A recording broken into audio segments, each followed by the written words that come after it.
So I learned how to skydive the week before this. Yeah, perfect. One of the most iconic moments in X Games history. I agree. Hi, I'm in I'm sixth still gear. alive! You're Not for long!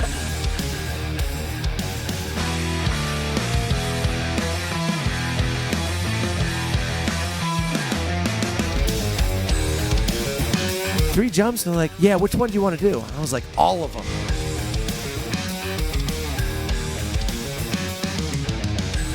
Took it for a rip, grab the big stick, slid it sideways in the corner.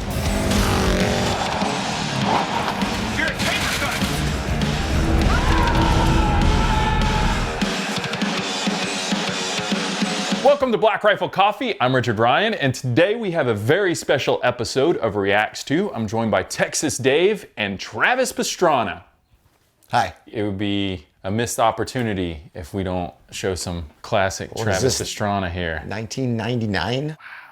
Moto fans, welcome back to the X Games. First time ever freestyle Moto X from the pier in San Francisco. So it's the jump into the bay, it looks like. No, this is first run. Hi, my name's Travis Pastrana. I'm 15 years old. I like motorcycles. Yeah, I've had 18 broken bones and 8 surgeries in the past 4 years. Age 15. It's crazy. This is his first time back. You see him come out with the no-footed can. So there's two things I take away. One, obviously, the bike and the tricks. Look at the lazy boy. Look at that. Little style whipping his arm back there. It's incredibly 99, but the track. And he separated his spine from his pelvis. It's remarkable how different a track in 99 looks, even just like the build quality. Like there's a bunch of, loose piles of dirt everywhere. Yeah, the visually. jumps sucked. It's a chainsaw between his legs. Yeah. Like I remember like your Indian Air frozen there. Oh, I know that his factory sponsor at Suzuki is grooming him to be a supercross star. He's not old enough yet. Look at the Indian Air with the Superman C-grab. There's certain moments in like history that just kind of. One last look. Look at the Superman C-grab with the Indian Air. He stole that from TJ Lavin on the BMX bike. Like McGrath, Knack. He's going to get it by a ton. He's showing off. He's styling for the folks. McGrath, I took a picture on like one of those cameras that you wind up. Yeah. Couldn't even hardly see him in the distance, but it was like Anaheim. I was like, this is so cool. And it was a bad knack, but it was the first trick like I'd ever seen on a dirt bike. Look at that! There it is, a rodeo air. The first time it's been busted out in competition right here at the X Games. We didn't really have enough money to get there, and because I was an amateur as a racer, all the sponsors said we don't have to pay you because we're not allowed to pay an amateur racer, even though everyone else was getting paid. So my dad finagled a way to basically drive out to race a race at Mammoth Mountain, and then convinced my mom that we should go to the X Games on the way back home because that was pretty much the only way we were going to get to pay for gas to get home. And he's like, what's last place? He's like, great. So then when I launched into the bay, they took the prize money, and Dad's like, oh, we're fucked. That's amazing. One of the most iconic moments in X Games history. I agree. What was the fallout of that?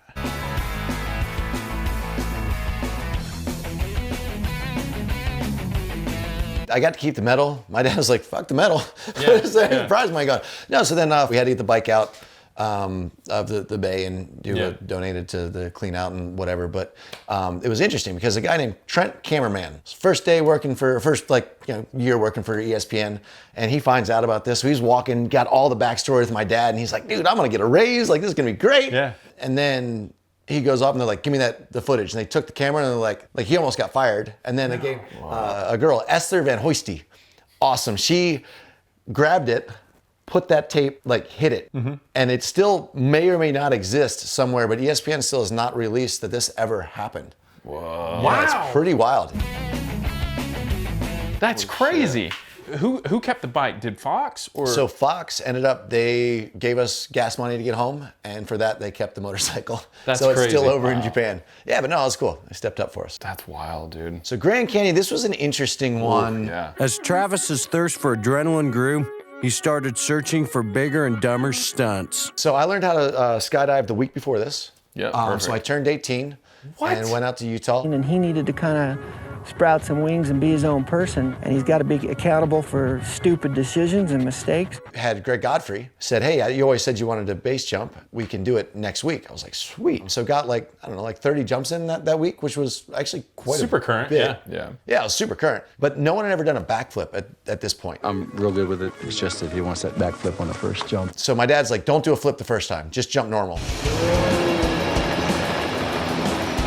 Well, when I jumped off the bike here, I got on my back foot and like almost killed myself. Travis's first jump was far from even close to good. He was plummeting backwards to the bottom of the canyon. I opened really low, all that stuff. Holy, that is the scariest thing I've ever done in my life. So then the second time I did the backflip, which everyone was really worried about.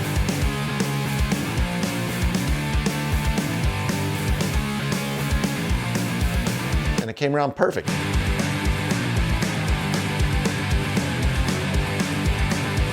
Then I got to jump off forward and I got on a nice track. Yeah, everything was great. Anyway, that was first week of skydiving. It was pretty cool. That is insane. So that's the next one. I actually hit play on that one. So this one, many years later, same spot, maybe. We had 3 ramps.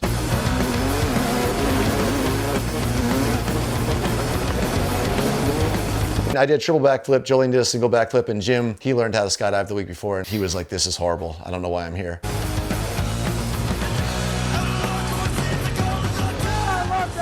So I want to do this scene with, I just thought it'd be a cool picture. Jolene had like Daisy Dukes and stuff in the back, like just, you know, and we just rode off on a street bike into the canyon. So I just wanted this picture. I just thought this picture right here was going to be awesome. And then Jolene, I'm like, it's going to feel like it's going to be a while, but I need you to get off the motorcycle first. So when she takes her hands off, I thought she jumped. She didn't. Now she gets stuck underneath the bike. And I was like, oh, shnikes. Yeah, it's bad. I'm just like, if she doesn't open, I'm just going in. I gave him the thumbs up. I was like, I'm good. And he's like, Scared the crap out of me. Yeah, I got some crazy friends. So then this one, I had no helmet, board shorts, parachute. I wanted to try a backflip 360. So I jumped off and I'm like, oh, I still got time. So I went to do a front flip, and then I was like, I still got time, so I did another front flip. No. And as it turned out, I didn't have time. So I threw the chute to open, and I was like, oh, it's not opening. And then, you know.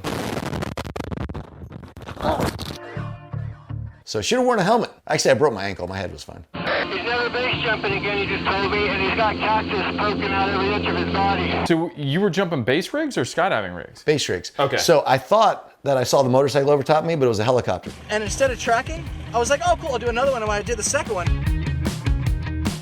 I saw something right above me.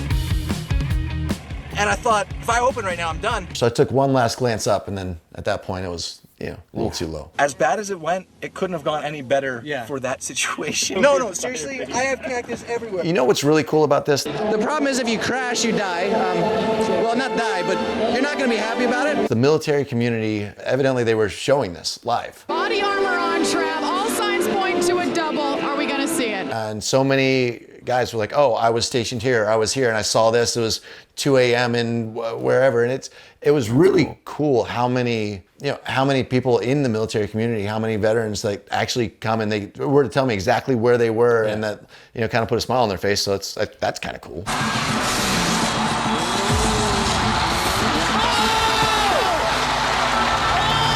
I know, you know, you've had to watch this 4 million times and everybody's given you every version of this over the years, but I think like the thing about this is it was, and Sal especially, like Sal's energy there was so amazing because it was so genuine. It was a testament to what you meant to like not just this sport, but action sports as a whole. A double backflip from Travis Pastrana. Everybody knows and wants that feeling.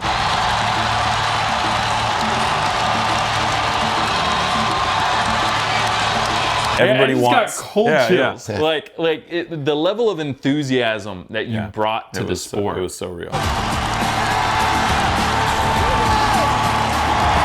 As someone that does sports or stunts or drives or whatever, you always experience these things that you find as milestones for yourself, or that you're super proud of, or that a small group feels. This was cool. Live TV, like my grandma was pumped on this. Yeah, you know, and that's cool. Can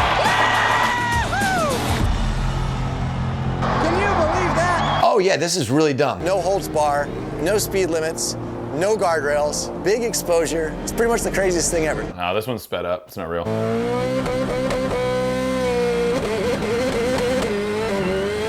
Is it? Yeah, they fast forwarded it. It's not real. It looks like it. See, this is what they do. They always do this. It's true. It is like a conspiracy theory. Everyone's like, it's sped up. They're like, oh, it must have felt, it looks so much faster than it felt. I was like, no, it felt 10 times faster. As fast as this looks. It felt like hyperdrive. Like I was in warp speed on this stupid thing.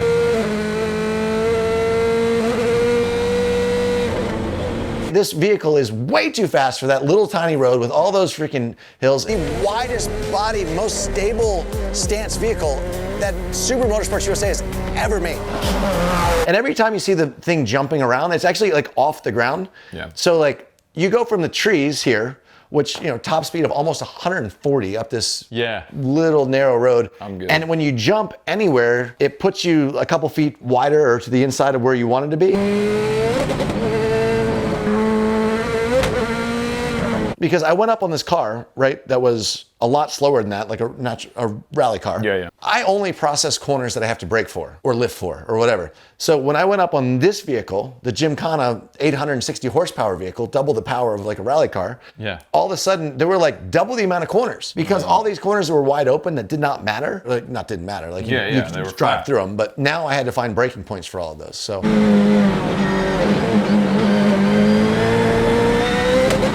Luckily, there's iRacing, which really helps. Yeah, no, honestly, yeah. For $500, you can get a steering wheel and pedals, decent steering wheel and pedals. Set them on your kitchen table, and get a computer or a video game console and learn tracks.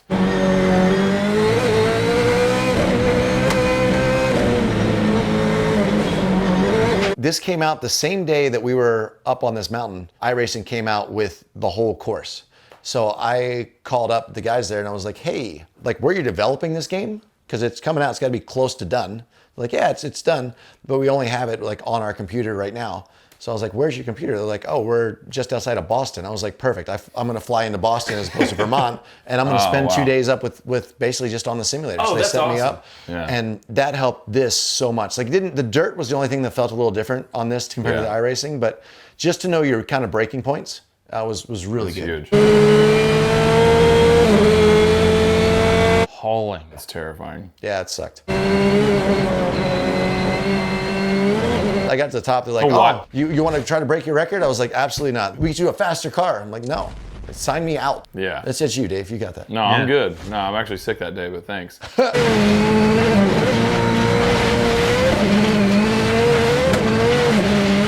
Here, all I see is you have 2.5 inches on either side at best case scenario. And it looks like, oh, the car's moving on the course. You're like, not really. You don't really have like a line through here in a lot of the dirt. Because one, if it's been practiced on, there's a line, you go where the grip is because it's rallying. But also like this car, what? Like how, you just survive. So I got to all the way to the lock right here and thought, oh man, and then I hit the pavement at lock and I was like, I wonder how this is gonna react.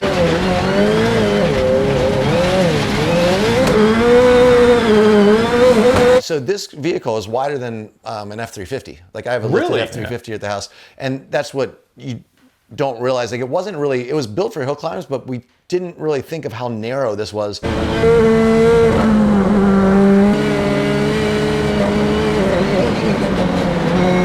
that some of the sections that are wide open, you can go 2 inches further left and then 2 inches further right. It makes that a narrower section, Yeah. Nah. You're threading the needle. Like that right there.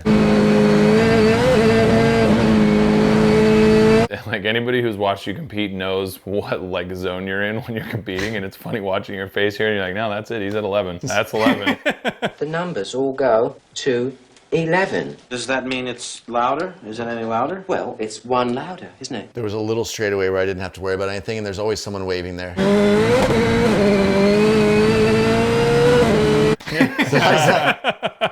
Hi, I'm in sixth gear. I'm still alive!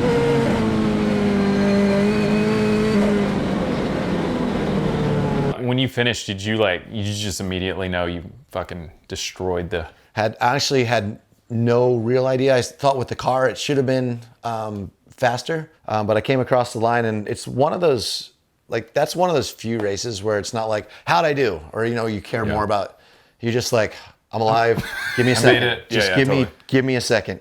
And then they call it up, they're like, good run. I was like, did I beat it? They're like, yeah. Like, okay, good night. Okay.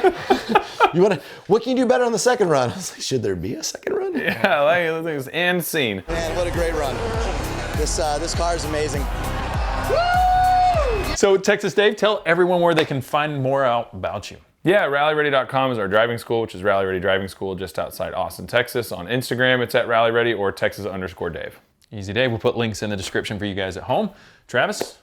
I like to go out and just, you know, hang out here with Rally Ready with Dave and now with all the, you know, outside is my thing, so social. Thank you guys for supporting me on that. Well, if there's anybody else that you guys want to see in a future episode, let us know in the comments below, and we'll see you next time.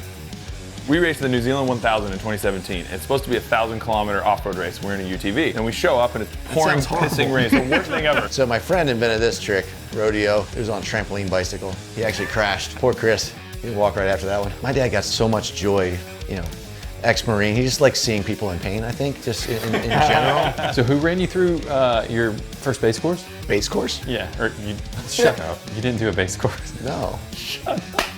I jumped out of a helicopter at 2,000 feet. Shut up. So like the nuance of like the differences between a skydiving rig or a base rig? Hence I'm still crashing base jumps. The last I just broke my back at the beginning of this year. I need to learn more. Son, I love thrills like a middle school crush. If I can't die, there ain't no adrenaline rush. Watch me fly by through the sky on my dirt bike, reppin' 199, cause I'm coming in clutch. Seem like 99, I've been here, couple big nuts. Seem like since then, every year, couple big cups, couple big breaks, couple falls, couple big cuts, couple black feather in me, you can get yup.